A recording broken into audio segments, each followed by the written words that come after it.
Hello दोस्तों, आप सभी का स्वागत है ऑफ ट्यूजर्स पे। मैं आपकी educator Swati.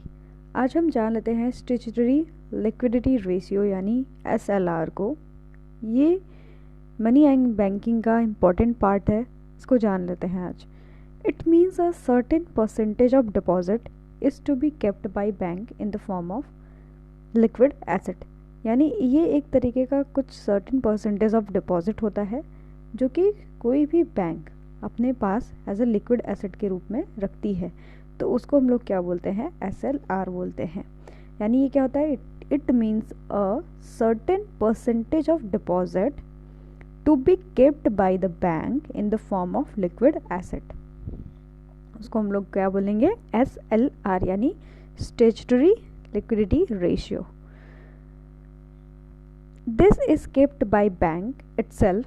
The liquid Asset here include government securities, treasury bills and other securities notified by the RBI।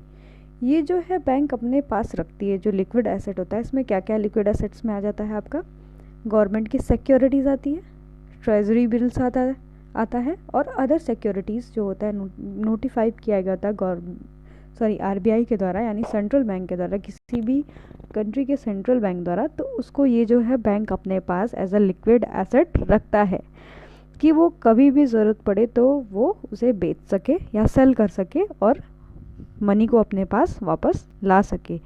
मान लीजिए किसी बैंक के पास पैसे की कमी है तो इस लिक्विडिटी जो एसेट है उसके पास, वो या फिर वो आरबीआई को बेच देगी या फिर ओपन मार्केट ऑपरेशन में वो बेच देती है, यानी मार्केट में बेच देगी। तो ये आपका हो जाता है लिक्विड एसेट।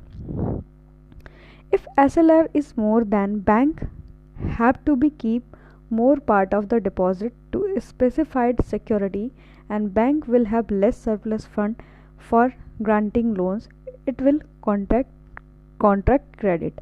यानी जब किसी भी बैंक के पास जब एसएलआर ज़्यादा होता है, if SLR is more then, bank have a keep part of the deposit, यानी जो उसके पास डिपॉजिट है उससे ज़्यादा कहीं उसके पास एसएलआर है, यानी आपका लिक्विड एसेट उसके पास जाता है, तो वो क्या करेगी, अपने जो लोन को ज़्यादा लोन प्रोवाइड नहीं कर पाएगी। इट मीन्स उसके पास क्या है, मनी का जो मतलब मनी है उसके पास कम है। ठीक है।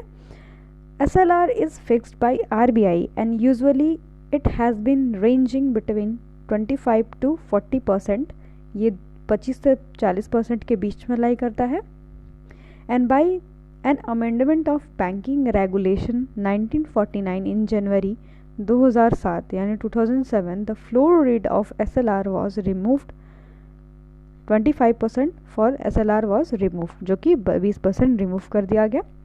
और जो आपका करंट एसएलआर रेट है वो क्या है, 20.75 यानी 20.75% है। तो ये जो एसएलआर होता है इसमें क्या होता है, लिक्विड एसेट्स होते हैं जो कि बैंक अपने पास क्या करते हैं, इसको रखते हैं कुछ इसका परसेंटेज, कि बाद में अगर कोई भी कंडीशन आ जाए या फिर कोई वर्स कंडीशन आ जाती है, बैंक के पास पैसे नहीं है, तो ये सिक्योरिटीज़ बिल्स और ट्रेजर बिल्स को वो क्या कर सकती है, बेच सकती है आरबीआई को या फिर ओपन मार्केट ऑपरेशंस में, और अपने पास क्या कर सकती है, पैसा ला सकती है कि लोन वो लोगों को प्रोवाइड कर पाए। तो ये हो गया स्टैट्यूटरी लिक्विडिटी रेशियो। अगर आपको ये वीडियो अच्छा लगा हो तो please like, share and subscribe करना ना भूलेगा। Thanks for watching.